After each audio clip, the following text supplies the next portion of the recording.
Azathoth, God of Void, is one of Rimuru Tempest's ultimate skills, and the strongest ultimate skill in Tensura. With this skill, Rimuru has complete control over space-time. It was created by Ciel, combining the ultimate skills, Beelzebub and Raphael. The ultimate skills, Feldura and Veldanava, were also merged with it. Its sub-skills are Soul Gluttony, Nihility Collapse, Imaginary Space, True Dragon Release, Space-Time Domination, Multi-Dimensional Barrier, Time Wrap, Imaginary Blade, and many more.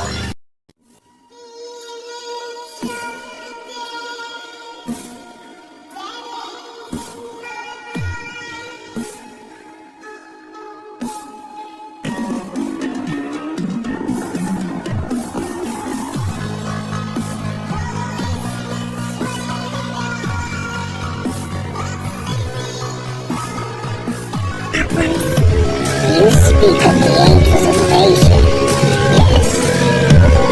Correct. If we allow that city to continue to expand at its current course, it's all but guaranteed. That would be troublesome. After all, we're aiming to secure total victory in the next great Chemical War.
quebradinha agradando.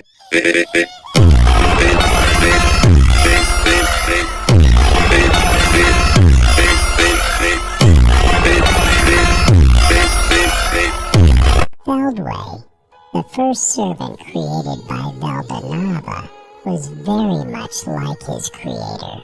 In contrast to Veldanava's long jet black hair that seemed to hold the radiance of the stars of the world itself, Feldway had long silvery white hair that represented a shining light. His slitted eyes were cool, shimmering like blue stars. Rather than calling them beautiful, it would be more correct to call them divine. And in those eyes, there was a will of steel filled with determination. As befitting of his beauty, he had a tremendous presence. All the powers that Michael had gathered belonged to Feldway. In addition, the factors of Velzar and Belgrand, two true dragons, had become flesh and blood.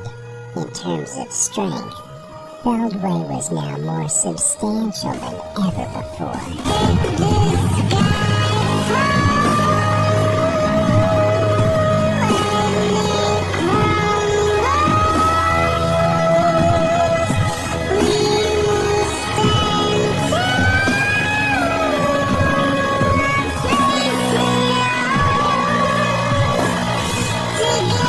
As the head of the 7 Primordial Angels, he was the leader of the group, and all the responsibilities fell upon his shoulders.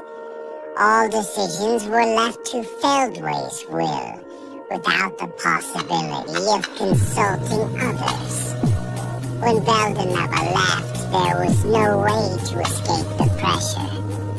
To everyone's dismay, Feldway remained at the forefront as a leader. It was inevitable that Feldway, who made all the decisions on his own, would be out of step with his colleagues. Feldway's fault was that he did not care about what his colleagues thought. The accumulation of such a situation led to discord, and without Feldway realizing it, he gradually lost grip of the group. As a result, the group lost their cohesiveness. Whether it was fortunate or unfortunate, Feldway was unaware of this reality. After several hundred years, there was no sign of Veldanava's return. Feldway wondered why. Then a thought occurred to him. Could it be that Veldanava has abandoned us? Otherwise, there was no explanation for the fact that the supposedly immortal true dragon had not returned. If he was right, Feldway grieved and hated. Humans on Earth. No, not just humans, but elves, dwarves, beastmen, and even mages. He hated all demi-humans, that is to say, all of humanity. So he wanted to destroy them. The people who took Veldanava from us don't deserve to live. He would unite the world Veldanava had created with his own hands.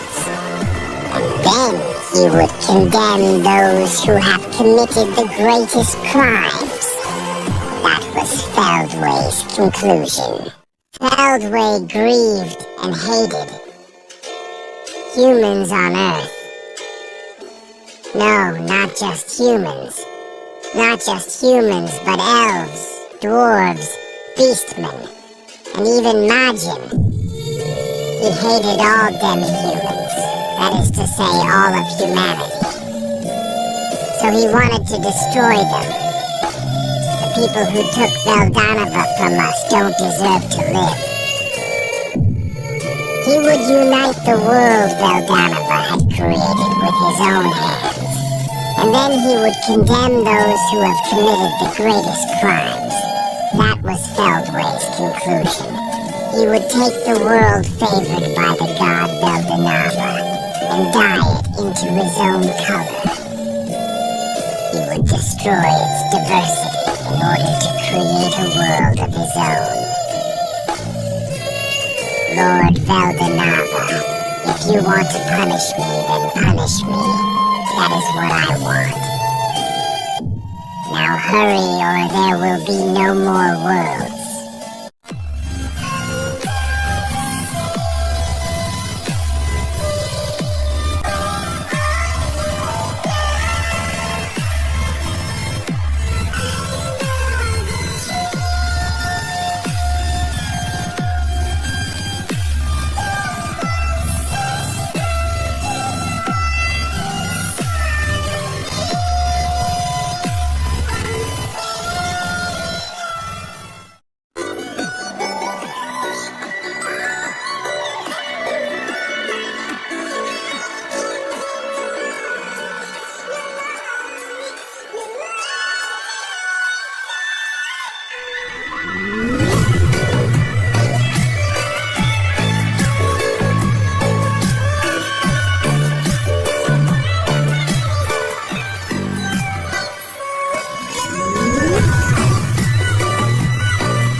And then he met the creator of this world, the supreme and most powerful being. Guy was enjoying his days of peace and quiet, yet his senses were always sharpened. It was for this reason that it became immediately obvious to him. That being was Veldanava, the Star King Dragon, who had created this world.